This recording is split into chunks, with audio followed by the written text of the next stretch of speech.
How are you all? Good? Oh, this isn't YouTube. I'm actually here. You can interact with me. Is that, you're doing well, yeah? Okay, good. Scott asked a really important question, and it's a question that I've been working on with brands, believe it or not, since the late 80s, when technology started becoming a much more pervasive component of what it means to grow your business. And it's been obviously percolating a lot since then. And the truth is, while my second book is called Control, Alt, Delete, I actually wanted to call it something else. I wanted to call it something that would be more reflective of how I think people like you, business owners, feel about what it means to actually truly connect with consumers in this day and age. So in the spirit of me being able to do what I want once I get up on stage, I'm going to change the title of my presentation. I'm going to call it this today. I hope you're okay with that. You're familiar with what that stands for? Yeah, you are good. It stands for what the for. What did you think it stood for something else? And you'll tell me later. There are these four massive movements that have changed what you do forever. And the truth is that most of the businesses that you guys represent haven't even adapted to these four things. And that was really the catalyst that drove me to write a second book. I've been running a successful digital marketing agency, really happy growing our client base. But I felt compelled to write this book and talk about these ideas because it just seemed to be this sort of repetitious conversation that I had. And I would have these conversations. I'll do 50 to 60 speaking events every year all over the world. I do B2B, B2C. I work with brands that have small impulse buys. I work with brands that have like year-long, massive procurement-based sales cycles. So the stuff that I talk about, I think, will be sort of holistically reflective of most of the businesses that you represent. And while I get up on stage and I get to blab at you and talk to you very excitedly about the changes, the truth is I get my most value out of what happens before and after the events. And that's when I get to talk with real business leaders about what it means to connect your business and your brand to consumers today. And in all of those journeys and all of the years, I've had a uniform answer when I ask people that question. And most entrepreneurs and business leaders and senior marketing people tell me that they feel like they're in hell, which is a really scary thing to hear when you're in business. And I kept hearing that. I feel like I'm in hell. Why do you feel like you're in hell? Well, the traditional ways of advertising and marketing communications don't seem to be returning the same ROI. They don't have the same resonance. They don't seem to be building the same level of loyalty. On the other side, all the stuff that you crazy bald guys who are dressed in black talk about, it seems new and unsure and uncertain, and I'm not sure where to go with it. And I kept hearing this story again and again. It led me to reflect on my career and when I felt that I was in that moment of hell. And it became very, very obvious to me. And it started actually before Twist Image. It started probably again in the early 90s. And I would sit down with businesses like the ones you all represent, and I would talk to you about the internet and what it's going to do. And I'd be waving my hands, and my hair when I had it was on fire. I'd be really passionate about it. And inevitably, you all had the same comment to me, all of you. You would lean in at the end of that meeting and say to me, tell me again why I need a website. Do you remember those days? That for me was hell. Because I knew with certainty that the internet was going to change the way you're going to build your businesses and grow your businesses and your brands. But in full disclosure, I understood where you were at. Because at that time, the internet, it could have been a fad. It could have been a trend. And me sitting there passionately asking you to shift advertising and marketing budgets, and me passionately asking you to spend a lot of money on building a web property, and you sitting there going, this may not be something that people use, was a fair accusation back. But if you fast forward to where we're at right now today, and I were to say to you, do you think social media is a fad? Now forget whether or not you're excited about Facebook or Snapchat or whatever. The construct of it, the ability for individuals to use technology as an intermediary to connect and be more social. Do you think that that's going to go away anytime soon? I don't. I think it's a permanent layer of how we operate. It's a fabric of who we are. Mobile, the ability to do this by not being in a fixed location, the ability to access that type of information, any type of information anywhere. Do you remember when you would say to people, sorry, I got to break this meeting off, I got to go back to my office to check my email? Remember that? It doesn't seem like that long ago, but it seems like the craziest thing ever because we have all this access everywhere. So nobody here is saying, yeah, no, for sure it's going to change. In fact, we could see being more and more pervasive. You could look to things like Google Glass and other technologies that we are going to have connectivity to information basically when and where we need it as we're mobile versus going to a fixed destination. Analytics and data, right? The ability for you to know in real time whether or not whatever it is you're producing is actually resonating and working, your ability in real time to change it or tweak it or put out another version of it and do testing on it. Do you think that that's going to go away? I mean, no, clearly that's there. Now, I'm not going to put you on the spot and say, so how are you doing? But if I were to ask you to really candidly, in the darkest of nights, rank your business on 1 to 10 about how you score in terms of proficiency across just those 3 areas, how would you score? See, you're not in hell. You're in purgatory. Purgatory is knowing with certainty that these things have fundamentally changed your business forever, and yet you're doing little to nothing to maybe a little bit about it. You're not fully taking advantage of these massive shifts to make you that much more successful. And so what I'm going to do with my time is walk you a bit through this construct of purgatory and what it means to be relevant by walking you through these 4 movements that have taken place. The first movement is the ability for you to create direct relationships. Now you might be saying, that's the stupidest movement I've ever heard of. That's basically all we do. And all we do as a business is try and build direct relationships with the customer. And I would say to you, fair, that's true. But I believe your perception of a direct relationship is based off of you having a direct relationship with your customer instead of your competitor. Would that be fair? And you're trying to build direct relationships because you don't want your competitors to have them, because if they do, they get the business and you don't. In the past 5 years, the construct of what the direct relationship is has fundamentally changed again. And what's happening now is there's actually a war for the direct relationship, not just with all of your competitors, which you will have and you will always have, but now you're having a battle for the direct relationship with the customer, with every single person or business in the food chain of the things you offer to the customer. I'm going to repeat that. The new battle for the direct relationship that all of you are facing is the battle with everybody in the value chain of services and brands and products that you offer to the customer. So I'm going to walk you through this. What I want you to do is forget that you're entrepreneurs, forget that you're business people, and just be a customer, like I was. I was a customer one day, and I went out and bought a pair of Beats by Dre headphones, okay? Now, I jokingly tell people, if you're over the age of 20, don't buy Beats by Dre headphones. You look like a dork.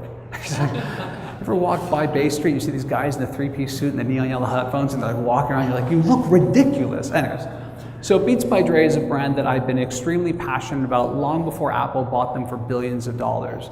Do you remember when these headphones came out? I mean, it wasn't that long ago. It's probably, let's call it 10 years. And they came out in a really interesting time, right? If you were to think about what a $500 or $600 headphone sounds like in your brain, it's probably those Bose Quiet Comfort headphones. You know the ones I'm talking about? The ones that are always relegated to rows 1 through 6 on Air Canada, right? Those are the headphones. And on the other side, you had this other thing happening. There was these white earbuds.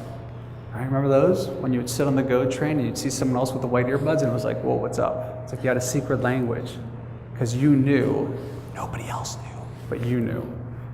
And then there was this crazy other component where to battle these white earbuds and this high energy, high priced products, you had all of the other competitors, and this could be Sony, Skullcandy, whoever. It was this crazy race to the bottom, right? Like earbuds were being sold at like the gas station for $5. We had the introduction of brands like Skullcandy, crazy colors and things for $19.99. And it got really insane.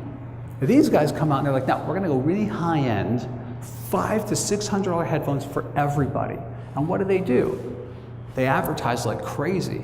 They were in TV, they were billboards, they were magazine ads. Jimmy Iovine on American Idol, do you remember? He used to sit there with the headphones. How weird did that look? You'd see all these people just wearing headphones everywhere. Like, you're on TV, why are you wearing headphones? It's not like you're gonna put them on and listen to something. Product placement. And we started seeing this with athletes.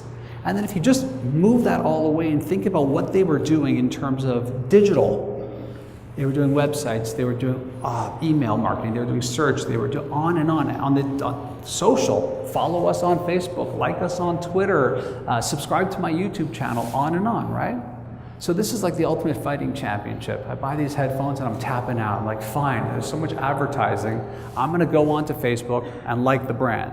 So I go on, as of this morning, they've got 7.5 million people who like this brand. But remember, we're talking about the battle for the direct relationship with the customer. See, the thing is, when I bought them at Target, or as we like to call them in Canada, Target.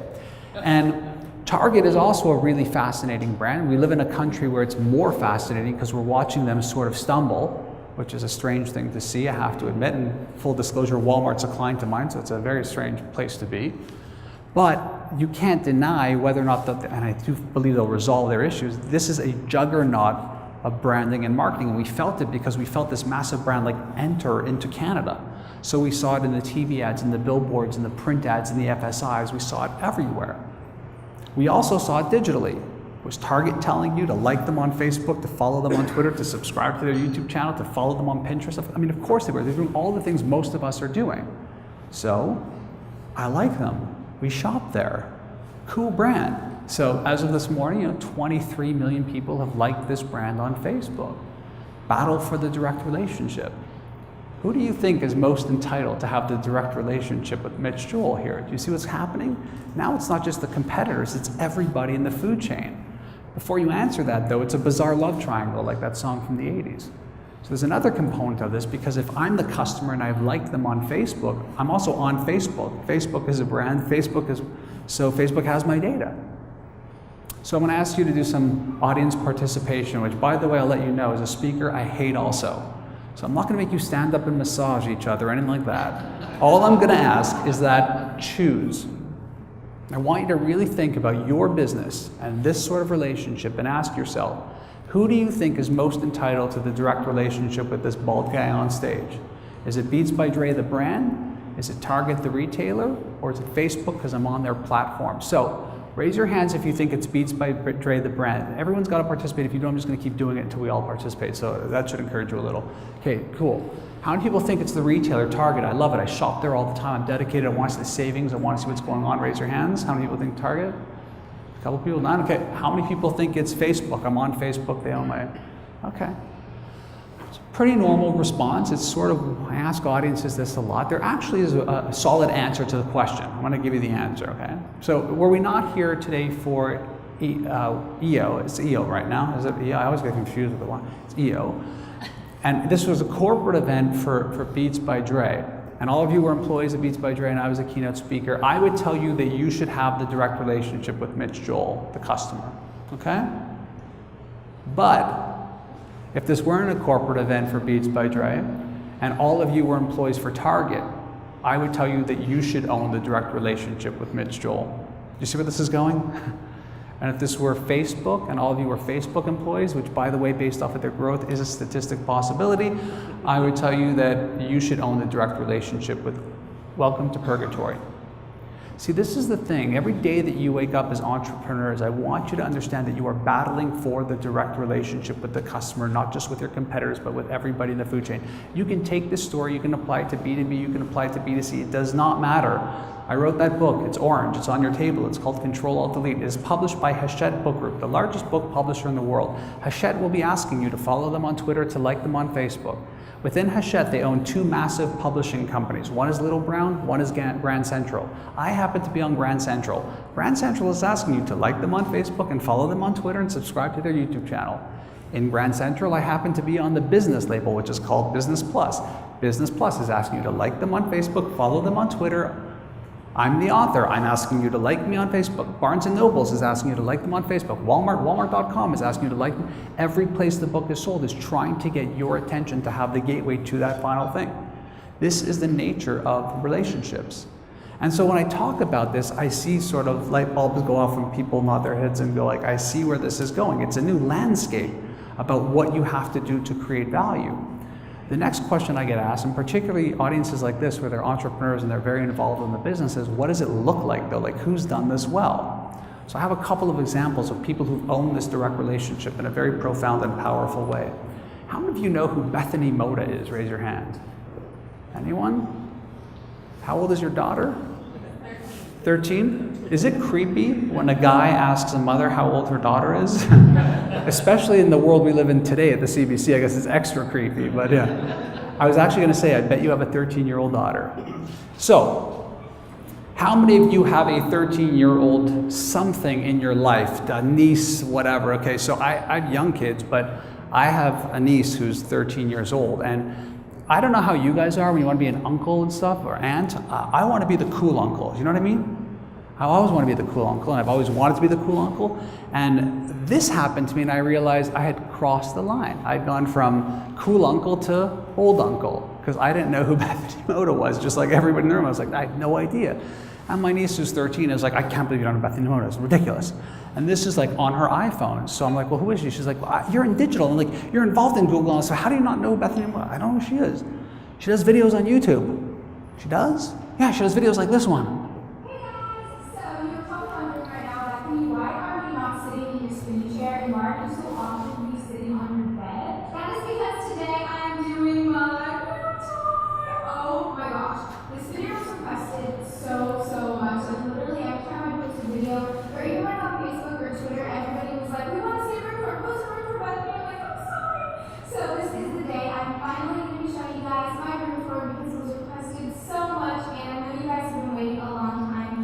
Don't worry, I'm not going to torture you.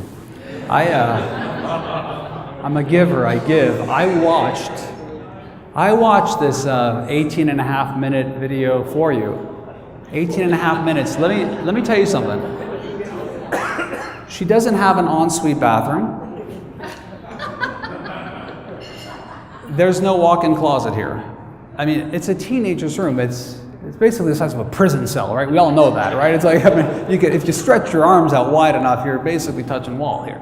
But Bethany is not unlike other 13-year-old girls who converge at the Eaton Center and make their way through it and then head to the food court and hang around talking about their haul. You know, did you check out this lipstick? Oh my God, the lip gloss, you see the perfume, you see him, and Daddy was over there. Look, that. And what they do now, because of connected technology, is they go onto places like YouTube and they share their haul stories. And they've become expanded to, here's my room, this is what's in my purse, and all these things that most of you are currently sitting here shaking your head in disbelief about. I want to point out the view number on this video. I didn't make it up, that's as of this morning. She cracked past 9 million views. Now, when somebody has a video that has 9 million views, this is the business I'm in, and typically you go, wow, you are what we would call viral. Okay, this thing is working for you. We did some work on TD, the ATM thank you thing you might have seen, a bit past 9 million views. I could talk a little bit about how much media was spent to make it go to 9 million views, but that's another story. And then I was like, well, let's see how she actually does as a real YouTuber. So I hopped over to her general page to see how many subscribers she has. And I don't know if you can see up here, but she's got about 7.5 million subscribers. This is astonishing, okay, because she's got 9 million views on this video and 7.5 million subscribers. Why is this astonishing? Because she's doing something in media called over-indexing.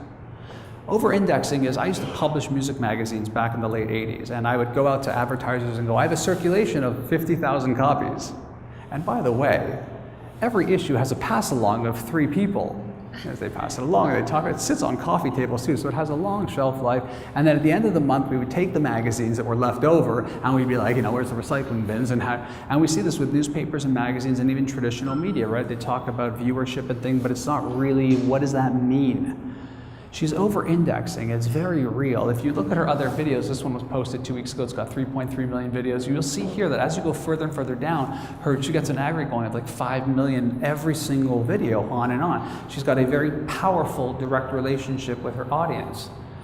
Bethany Mota does not want you to know who she is. She doesn't care about you. She cares about her niche, which is 13 to 16-year-old girls interested in fashion. And she dives very, very deep into building a very powerful and profound and valuable relationship with her. So much so that when she decides to start on Instagram and share pictures, oh, sorry about that. I'll show you the Instagram thing after, actually. Do you guys know who he is, though? Yeah. Who's he? John Oliver. He has a new show. What's it called? This week, last week live, this week live, last week tonight, something like that. Now, John Oliver, he used to be on another show. It was Daily Show with Jon Stewart on Comedy Central. This guy's show is on HBO, yeah. Oh, you guys were pretty well informed about this guy. Yeah, so John Oliver leaves Comedy Central to go to HBO to do this show, and it becomes this big thing. Billboards in Times Square, crazy promotion for this. John Oliver's going to have his own show, crazy, crazy, crazy. Lots of print. Show debuts Sunday night, 9 p.m., okay? I go to the Hollywood Reporter the next day and this is what I see. The TV ratings for John Oliver's HBO series opens strong. I like the subtitle more. The new Sunday Talker nabs over 1 million viewers at 11 p.m. Let me replace that. 7.5 million subscribers, 1 million viewers at 11 p.m. 7.5 million subscribers, 1 million viewers at 11 p.m. How much money and promotion and production do you think it costs to do the John Oliver show? How much production and energy do you think Bethany Mota is putting in here? You can say John Oliver is much more popular. You can, and that's fine. That's not the point. My point is that you can build direct relationships speaking to your niche in a very profound way with very limited resources if you can be relevant to that audience. And the transferability of it, like the Instagram instance that I wanted to share with you, is very powerful because she'll go onto Instagram and get 4 million people who will follow her simply because she is now providing value with Instagram. Instagram, photos, quick, very, very shareable, very friendly, very easy. And then the question becomes, can you take somebody who's in these social spaces and doing excessively well speaking to an audience and try and make it really scale, like really scale? And the answer is you can. Aeropostale, the retailer, struggling retail, I mean, that business is a tough business, that teen sort of fashion thing. It's a very changing, ambient thing. They're struggling. What they decide to do is they decide to call up Bethany and ask her if she'd be interested in doing a clothing line. And so Aeropostale launches this clothing line with Bethany Mota. I have a very close friend who some of you might know. Her name is Joey Adler Berdugo. She does the One by One Foundation. She's also the president and head of Diesel Clothing.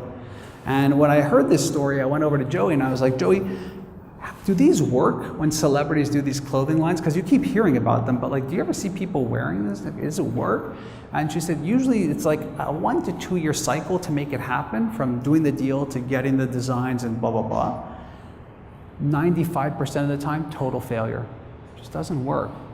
And I was like, wow, that's interesting. She goes, but why are you asking? I said, because when Bethany did her summer clothing line, she probably disappointed your daughter because she couldn't get any of this stuff because it sold out so fast. Her clothing line did so well that they did Bethany Mota Summer Line 2, and it sold out.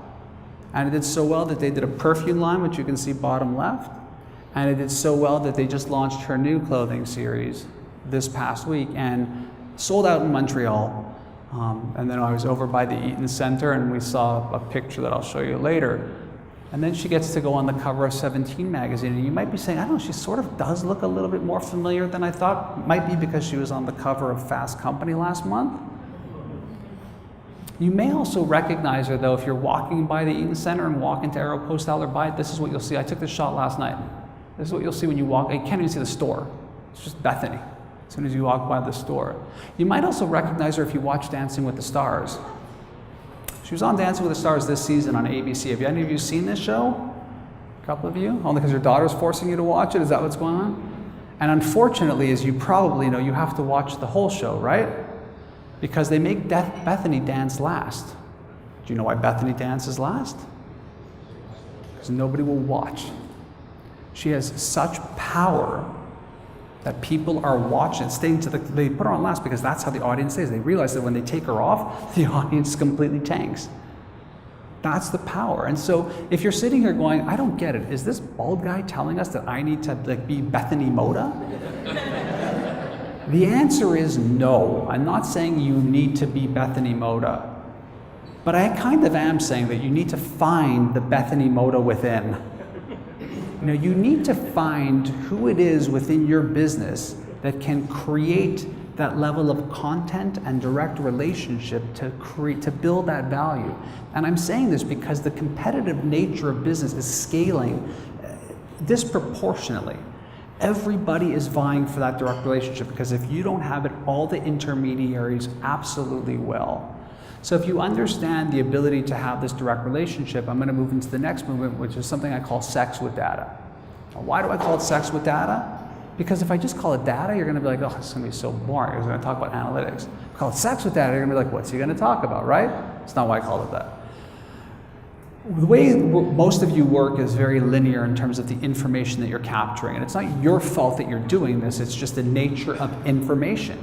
It's always been that way. It's been linear. So let's say it's a TV ad. What do you know? You put a TV ad out there, how many viewers, whatever, did sales sort of increase later? Ooh, it's tough to know. Right? Billboard, what do you know? They're telling me X amount of cars drove by, radio stations, we have listeners. Email, mitch@twistimage.com. So did I send something to him? Did he receive it? Did he open it? Did he click on something? It's linear. What's happened in the past 5 years is that there's been an entirely new influx of information that becomes accessible to you. And that information resides right here, and I call it circular data. I call it circular data because it's nothing that you can really ask for, it's nothing that you can really own, it's nothing that you can really manipulate. It's information that simply exists, that's usable. And it's information that all of us, you guys, are creating and willfully putting up onto this thing we call the internet. You're doing it on LinkedIn, you're doing it on Twitter, you're doing it on Facebook, you're doing it if anybody even writes about you, information goes up there. And suddenly what you have is a perspective of a customer that you never had before. In fact, if you actually go and look at things like marketing research, what we're hearing more and more is that the value of demographics and psychographics has significantly decreased in terms of its ROI value. Isn't that crazy? Like my ability to target as an advertiser is getting suckier. Like, what do you have left? Well, you have this. What's happening is that the smartest businesses are realizing that it's not about demographics and psychographics. I'm actually able to narrow this down to what we would call the market of one. So I live in Montreal, and we have the Metro stores. And do you guys have it here, the Metro and Me, or the IGA thing, where it's like the card thing? So my wife has this in Quebec, it's Metro et moi. And she scans it all the time, and she gets her savings. And then at the end of the week or whatever, she gets these coupons. If you look at these coupons, they're the freakiest coupons in the world because they're exactly the things she either buys or the things that are completely related to it. Metro does not produce two same sets of coupons for any customer in Canada. It is completely unique to my wife's shopping experience. And because of that, you can be sure that instead of going to whatever is closest, we're going to that store, even if we're somewhere else, because they have that and it's good and it's valuable to her.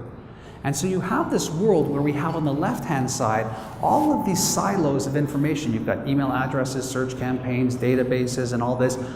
Very few of them talk together. My friend Brian Pearson, he's the head of Loyalty One, he talks about this as data ghettos. And on the right-hand side, you have all this social information, right? Mitch on Twitter, Mitch on Facebook, Mitch doing YouTube. Like, I'm really excited to connect the things that are relevant to me. And then the question becomes, how do you take this information and bring it together to get yourself to the market of one?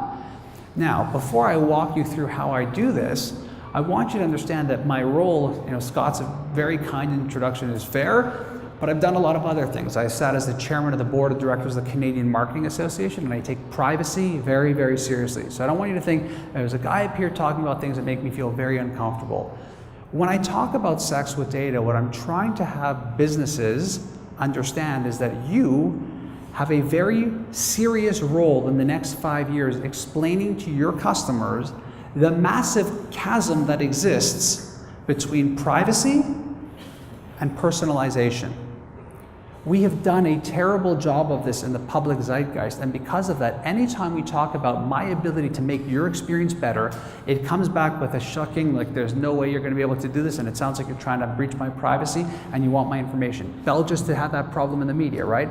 Bell came out and said, we want to change our terms of service to understand your usage better so that we can give you more contextually relevant things, and everyone, privacy, privacy, privacy. No, I read this stuff, it's not true. Privacy should always be in a locked box. Don't touch it. My name, my personal information.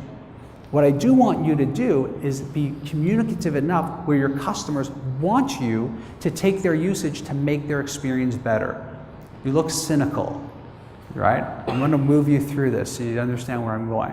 What we have now is a world where this information is siloed, and so it's separate.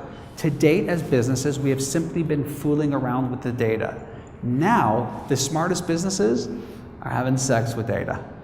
They're really bringing it together. So again, if you're cynical about it, let me walk you through a couple of examples. How many of you have ever shopped at Amazon? All of us have, right? There's maybe one or two holdouts, but basically everyone has. How many of you have ever heard of the Price Check app? Raise your hands if you've heard of Price Check. Okay, one person, great. Here's how price check works. Last night, I'm in Dundas Square. I see Best Buy. I'm like, awesome, I've been dying for this Nikon Coolpix camera. I go into Best Buy, they have it. Awesome.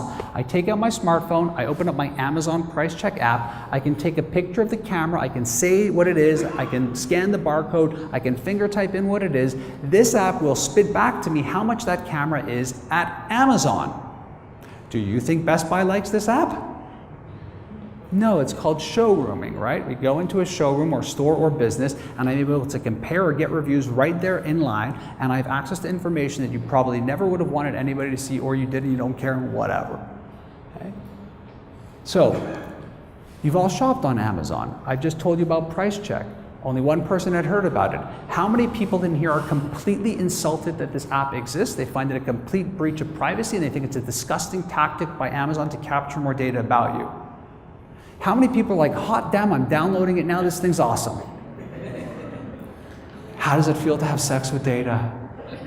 Do you feel violated at all? Okay? I'm talking about consensual sex with data. And you just had it and you loved it and it felt so good. Think about what happened here. Amazon knows everything about you. I jokingly say that Amazon knows more about me than my spouse does, right?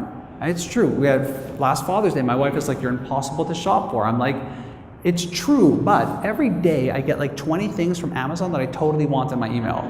Now, how is this possible, right? They do. They know stuff about us that most other people don't know. I just introduced a product that is physically tracking you in every store. It's looking at the things you are looking to buy, and it is taking that information and applying it to your data set to feed you more contextually relevant things. Hey, why don't we have an orgy with data? Let's do that. So you're doing this at Dundas Square, I'm doing this in Montreal now. Now Amazon is able to capture information and variances based off of geography, location, product SKUs, how people are moving through stores. I would argue that Amazon knows more about the retail environment than the Retail Council of Canada probably does, right?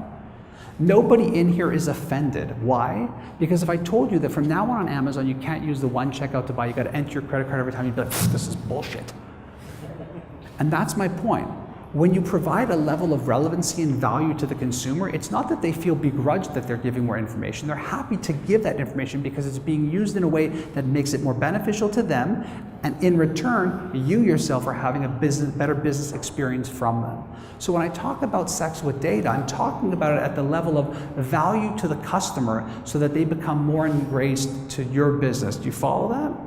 And businesses are doing this. You don't just have to be Amazon. You guys are familiar with Beyond the Rack? Montreal-based company. If you've ever bought for them or connected them, you can't buy from them. You have to join, you have to become a member.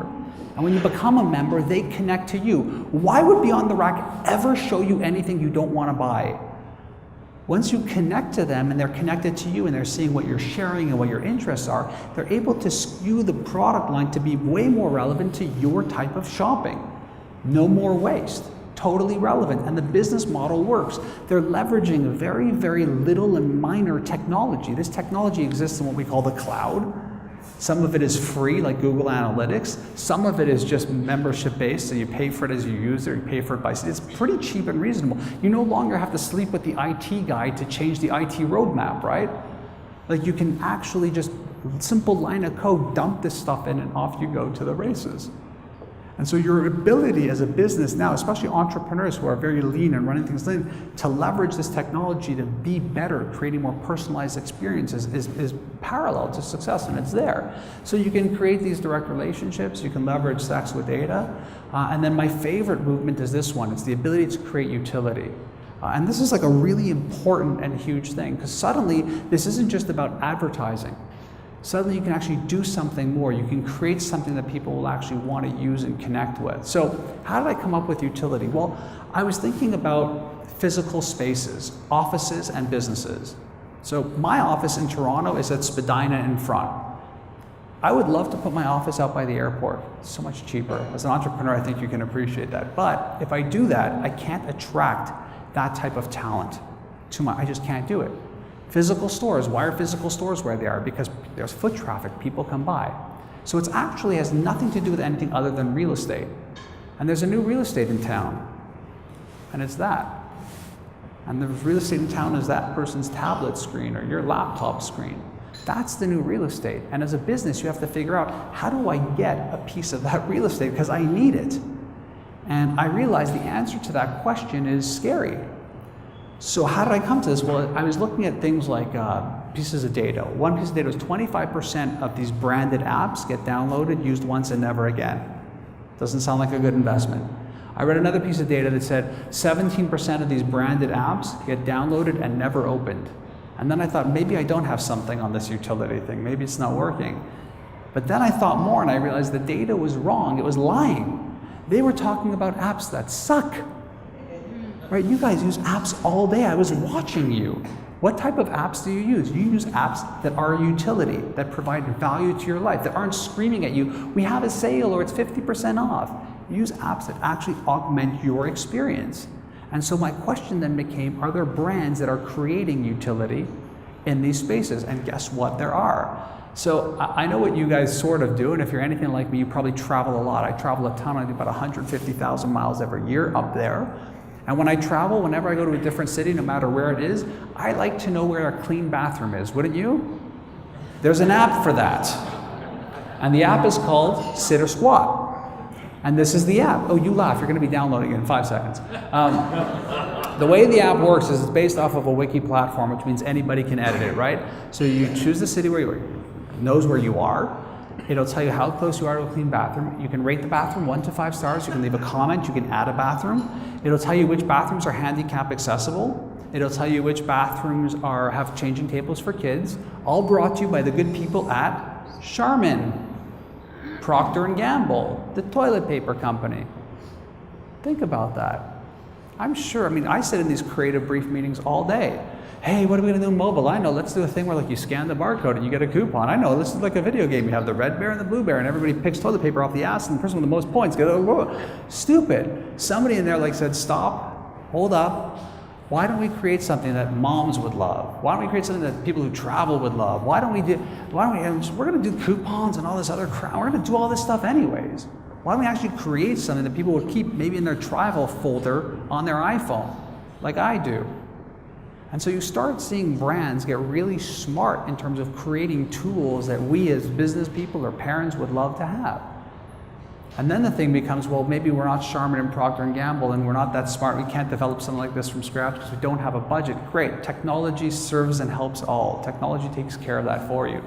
Another great example that really demonstrates this is something called Dish Tip. This isn't created by a brand, but I just want you to have a framework of how you can take something that exists and turn it into something more if you're just a little bit smart. How many of you have ever used Yelp or OpenTable to check out a restaurant, right? We all have. Do you like it?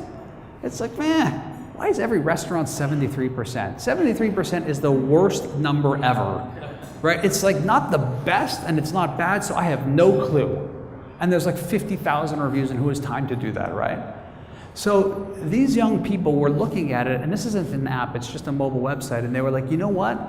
Why don't we open up the text, because you can go to what's called the Open API, it's like the database is there, and let's look for every mention of a specific dish. And then what we'll do is wherever you physically are in the world, when you hit it, it'll tell you off of your general location what the best dishes are in your vicinity. Suddenly someone took what already exists and made it more useful. You can do this too. I'm not sure how, because I don't know all of your individual businesses, but it's smart. Take something that exists, parse it, slice it, make it more relevant to your audience. So now you're not building from scratch. You can just leverage what already exists. Really, really smart application. The other thing that makes utility so fascinating is it isn't just about apps and websites. You can transcend that to physical spaces. When people talk about convergence, especially in Canada, we tend to remember like Bell and the internet and this whole really weird period. When I think of convergence, I think real convergence is happening right now. And I believe the true convergence that we're going through with business is the convergence of the digital and the physical becoming one. But there isn't digital and physical, it's simply together. And my favorite example of this is Lego. Do you guys like Lego? Who doesn't like Lego? We all love Lego. I only don't like Lego when it's 3 in the morning and you step on that little red square piece and it's like, otherwise I totally love Lego. Lego has been opening up a lot of stores. Have you been to the Lego store? They're small. It's weird. In a world of Toys R Us and Target and Walmart, small little stores for one, that's gonna be a tough go. What are you doing? They knew that if they wanted to get customers to come to the store, they would have to do something to create that value, to add the utility to it. And they honed in on a very profound insight that I'm going to share with you. Reflect back to when you were a young pup, standing in the department store, toy store. Do you remember the wall of Lego? You'd grab a box from the wall and you'd stare at the box and you'd be like, wow, can I do that? Can I actually build what's in this box? Now, we all did the same thing next. Do you remember what we do? We would take the box, hold it next to our ear, and shake it. Do you remember? The pieces would rattle around. Either we did this or our parents did this. As if that's any indication as to whether or not you have the competency to build what's inside. This is what we did. So what Lego did is they built these things in their stores called the digital box. Now, how the digital box works is like this. When you walk into the store and you hold your Lego in front of it, it actually builds what's inside the box on the screen using a technology called augmented reality. And it does this, it's 3D animation. It shows you which parts move, it shows you how to build it, it shows you the figurines, so you really understand what you're getting and you have an idea as to how easy or hard it might be. I mean, think about it. They could have just built a machine that goes, how would you like your coupon, you know? Let me give you a VIP pass, thank you for signing up. Very sort of narcissistic and selfish. Instead, they went the path of utility. And so suddenly you have this world where everywhere you go, you don't have to scream at your customers. You don't have to take your dorky press releases and put them on Facebook and then complain that Facebook doesn't work. You don't have to take your crappy corporate videos, put them on YouTube and go, YouTube doesn't work, nobody cares. You have to understand that in text, images, audio, and video, God has given you a gift and it's called the internet. And you have the ability to create value within each and every channel. I hear this with YouTube all the time. YouTube advertising, it's so expensive, it doesn't work. Why would you try to be selling in YouTube when you can be joining and becoming part of the culture? See, that's what Bethany Mota did. She's not trying to sell, she's trying to be a part of the culture. And YouTube has its own culture, and Facebook has its own culture. Facebook is charging you so much now because you were doing stupid shit like posting things that said, like this if you like Thursday. You got so bad and bored in what you could do that you just put so much junk out there that Facebook realized if they keep letting you do this, everyone's gonna leave Facebook because it's gonna suck. And Facebook's theory is if I charge you for it, maybe you'll think twice about it. They're trying to do something good for it. And there's another side to it too, and I'm happy to discuss that. But the truth is what they're looking for and what you should be trying to do is build value within the channel, not just try and scream at it, right? And so if you understand this power of the direct relationship, the ability to have sex with data, the ability to leverage utility, the last movement I want to share with you really quickly is what I call the one screen world. And you might be surprised to hear me say the one screen world because you're probably familiar with the 3 screens. Right? TV, computers, and mobile. Some people say the 4th screen is the tablet. I might argue that. I think we currently live in the one screen world where the only screen that matters is the screen that's in front of me. Screens are everywhere, they're connected, they're ubiquitous, I can get whatever I need on them, they're there. So, why do I say this? Because a lot of people will look at the world and go, it's impossible to get your, how are you going to get your message through in a world like this? Look how disruptive it is. Look at all this. It's impossible, right? This slide might as well be 6,000 years old at this point. My niece, who's 20 years old and lives in the city, when she was 16, she would come home from high school, she would take her laptop out of her knapsack, she would sit at the couch, open up the lid, turn on the TV, put in her earbuds, iPod, and she had a BlackBerry. It's like she was running NORAD, right? She's got the whole... Now she comes home at 20, she takes out her iPad, and that's it. Screens are there. Everything she needs is primarily there. Twitter will walk into your office and tell you that they're the perfect complement to TV, like they're the second screen for TV. And I would argue, and in fact, I just did an event at Twitter in San Francisco, and they did not like this part. But it's true. Because when you're watching TV, your right eyeball is not on your Android device while your left eyeball is on the TV. You're watching Scandal and you're like, oh my God, I can't believe she did that. And then you go into Twitter, you're like, right, the only screen that matters is the screen that's in front of you. They're everywhere, they're ubiquitous, they're connected. And contextually, you need to really understand what it means to communicate and move your message in and out of that screen. You have to think about it differently. They're not different silos. They're really all connected now, and it is one screen world, absolutely. Think about it this way. This man came down from the mountains and gave us tablets as a people, right? It's only happened twice. Moses and Steve Jobs, and that's it, right?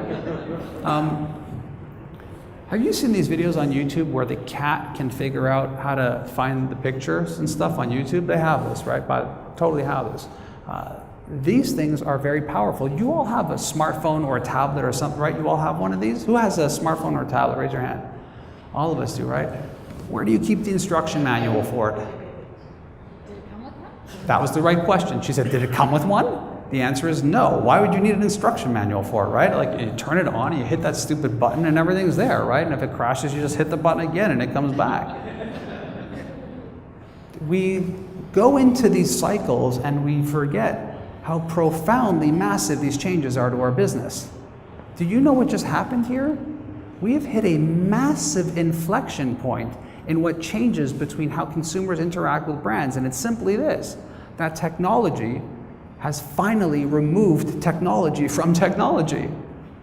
You don't need an instruction manual. It's intuitive, it's easy. We gave my mother an iPad for her 75th birthday. I'm like, Mom, if you can't figure this out, we're gonna have to put you down. I mean, there are cats on Facebook who can completely, it is that simple and easy to use. And so you need to understand that as you see all these barriers and think about IT roadmaps and the complexities of it, that the consumer simply sees it as this completely ubiquitous, simple and easy to use platform that's absolutely astounding. I wanted to give pause and show you a picture of the cutest human being ever created. Behold, which isn't true because 3 years ago I had the second cutest human being ever created. It's not even true. 8 months ago I had the third cutest human being ever created, and I think I'm done now. But that's a picture of my son. You can see he's grown up quite a bit. I took this picture when he was 1.5. Now don't panic, he doesn't always wear a helmet. He's wearing a helmet because it's a motocross app. And he realized that the guy in the motocross app has a red helmet, and he has his red helmet he's a genius, this kid. And he's 1.5 here. I took this picture, and I was working at home one day, and my wife says, come to the den, I want you to see what your son's doing. It's my first child, so I go to the den, I'm like all excited, like, woo, what are you doing? And I stopped just shy of the den because I realized, wait a second. She didn't say come and see what our son is doing. And she certainly didn't say come and see what my son is doing. She said come and see what your son is doing. That's code for not good. So I walk into the den and my son is standing in front of my big screen TV and he's going like this on the TV, right? I'm sure you had an experience like this. They touch their nose and it's disgusting. All over the TV. And 1.5 years old, so very limited vocabulary. He looks back and he sees me and he goes, Dada, broken. And then he said Angry Birds, which I thought was funny. My wife was not amused by that. But I had this really moment when I realized wow, he is going to grow up in a very different world than we grew up in, like a really different world. And if we fast forward to now where he's entered into grade 1 and I see his school environment, it is fundamentally different from my school environment. He does not sit at a desk in a row. It looks like Google. They're collaborating and they're like, I don't know what they're doing, but it's crazy. And if I look around this room and I see the general age of all of us, you guys will work in a very different environment now because of the exponential growth and development of this inflection point where technology has removed technology from technology, right? This is not going to change. We're not going to suddenly see a spike back where people are like, you know what, I want to have a PC computer. We're seeing the total opposite, and we're actually seeing the tablet even somewhat stall a little bit as newer technologies come in, like wearables and stuff like that. But the true growth that we're actually seeing is towards obviously this mobile world.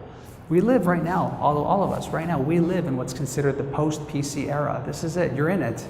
You're living in what's called the post-web browser era. You are living in this right now. These changes have already happened. They're real.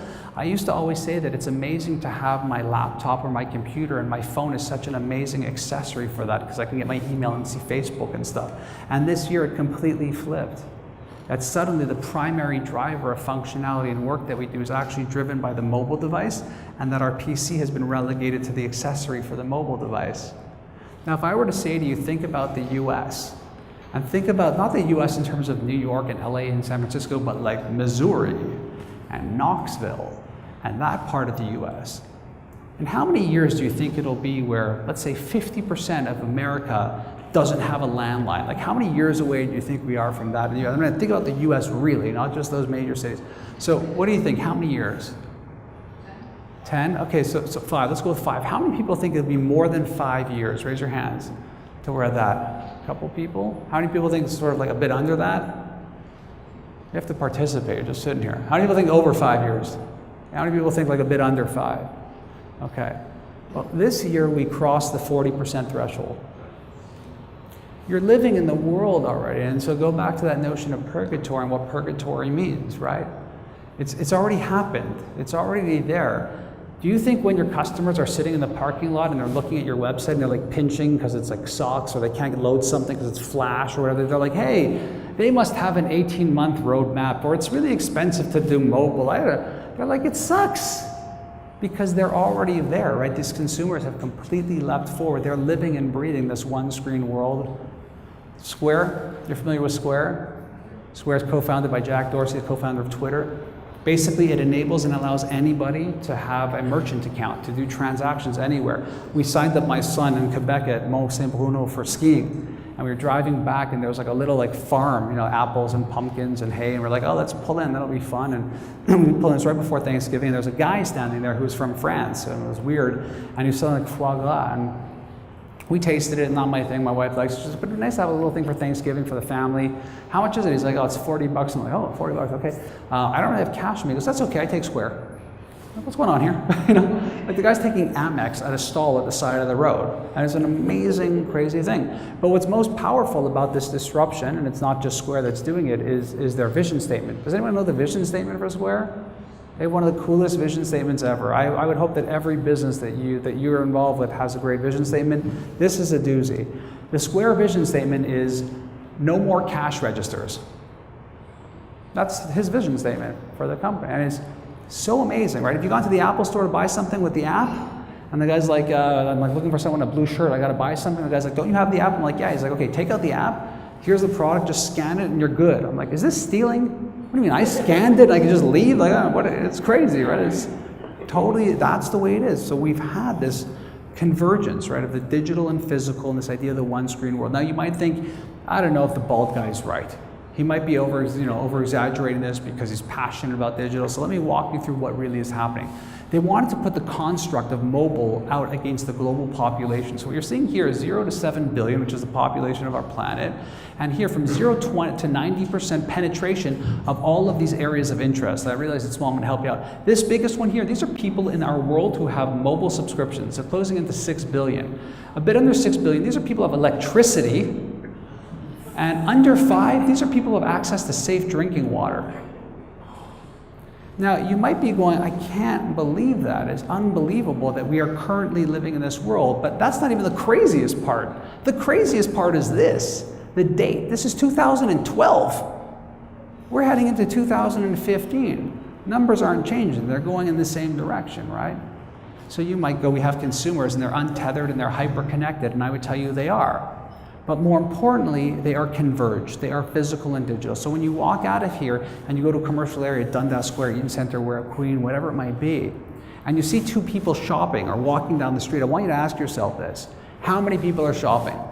Trick question. It's 2. It's not 2. I mean, I get to stand up here, and as you're watching me, I get to watch you. And I see a lot of you texting and having chats and sending emails. And that's okay. I'm not offended. But I'd like to know if any of those conversations that you've had felt digital and or fake. The answer is of course not. I texted my wife, I'm going on stage now, I'll be off stage soon, I love you. It would be as if I said it to her if she was sitting right next to me. As if when I'm shopping or I'm in your store and I send a message to someone, I go, can you check this out, or what do you think of this product or service? It's as real as me turning to my friend and going, do these jeans make me look fat? And so that's the reality of the world now. It's that convergence of the digital and physical that so many businesses just don't embrace and ride with. And where it leads you to is this place where you can have this amazing new brand narrative. You can tell your business story across multiple channels in very unique ways that aren't just predicated on paying for advertising. If I've done anything today, I've introduced you to a new way to think about your business. What are you going to do when you walk out of here to build direct relationships with the customer? And how are you going to do this in a way where it's not just your competitors, but understanding that everybody in the value chain is going after it as well? What are you going to do with your information? How are you going to leverage the information that you're collecting or will collect to create a better and more personalized experience for your customer so that they will be more loyal to you and give you that direct relationship? You're doing advertising communications? Great. How much of it is creating utility, value, things that your customers use and are reminded of daily, frequently, whatever it might be. And then how are you embracing the one screen world? Or are you still working on what's our e-commerce strategy, what's our web strategy, what's our mobile strategy, what's our social media strategy? Bad strategy. One screen world strategy. Then what you have is a brand new narrative. And then what you become is awesome. And then when you're awesome, what you can do is you can take the book that's on your table, and you can see the 5th movement, and then you can read the second half of the book, which is all about how you reboot yourself for that environment. But more importantly, what you can do is understand the tagline. Reboot your business, reboot your life, your future depends on it. It sounds scary. I didn't write it that way. I wrote it because it has never been a more exciting time to be in business than right now. Your ability to do this, to build these relationships, has never been more accessible before. I love doing events with entrepreneurs because I know on a Sunday night you're like a horse out of the gate. You can't wait to go. You're not going, oh, I can't believe it's Monday tomorrow, like all the other people, unfortunately. Right? You have that spirit, because I have that spirit too. I hope the information I'm going to share with you, the information that Scott's going to share with you, and Ron, will inspire you to rethink and reboot your business, because the opportunity is there and it's accessible and it's for all of you. Thanks for your time.